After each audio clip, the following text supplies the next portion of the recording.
শুধু আমার রিকোয়েস্ট তুমি একবারে আয়না দেখো। কিন্তু সে কি আর সোনার পাত্রী, সামনেই তো রাখা ছিল একটা বড় আয়না, ড্রেসিং টেবিল, সেখানেই নিজেকে লুকিয়ে লুকিয়ে একবার করে দেখে নিচ্ছিল। ঠিক আছে, আমিও দেখতে দিচ্ছিলাম, কারণ আমার অনেকটা মেকআপ ততক্ষণে হয়ে গেছিলো।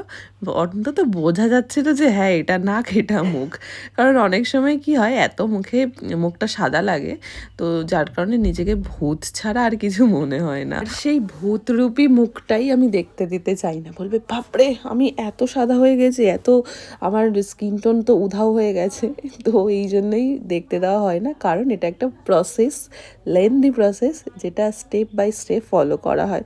আর মাঝখানে দেখে নিজেকে বিভ্রান্ত করা ছাড়া আর কিচ্ছুই না। অনেক দিন হলো আমি কোনো রিসেপশন ব্রাইডের ওপর কলকা করি না। একদম কলকা মেকআপ করে তারপর ওকে আমি শাড়িটাও পরানো শুরু করেছি। এই যে দেখো 8 পৌড়ে করে শাড়ি পরবে বলেছিল, তাই ওইভাবে পরিয়েছি। আর লাস্ট প্লেটটা আমি ওর হাতে দিয়েছি। শাড়ি পরাতে গিয়ে বুঝতে পারি আমার ব্রাইড ভীষণ লম্বা, কারণ এতক্ষণও বসেছিল। যেই না দাঁড়িয়েছে আমি তো দেখলাম যে আমাকে পা রীতিমতো উঁচু করে শাড়িটা পরাতে হচ্ছিল। তা বেশ ভালো, আমি তো মনে করতাম পৃথিবীর সব থেকে লম্বা মানুষ বোধহয় আমিই।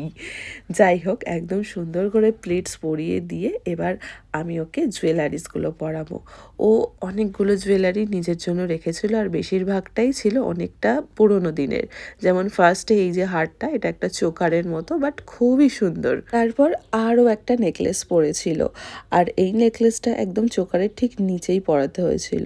এটাও ঠিক অনেকটাই পুরনো, আর এই দুটো হারই ও চেয়েছিল পরতে, এর সাথে আরও কিছু হার পেয়ার করেছিল। এই দুটো জুয়েলারি পরার পর আমার মনে হয়েছিল আর একটা লম্বা সীতাহার হলে পুরো জিনিসটা কমপ্লিট হবে, কিন্তু ওর কাছে আরও একটা হার ছিল যেটা পরতেই হতো, আর এই হারটা পরাতে গিয়েই হয়ে গেল সমস্যা।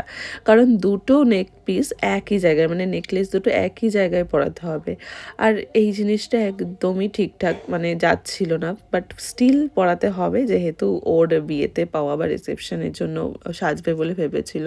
তো কোনোভাবেই আমি জিনিস দুটোকে সেট করতে পারছিলাম না। তারপরেও এই যে পরিয়ে দিয়েছি, যেহেতু ও চাইছে পরতে তাই আমাকে পরাতেই হতো। আর এরপর আসছিল আসল খেলা, যেটা হেয়ার স্টাইলের। ও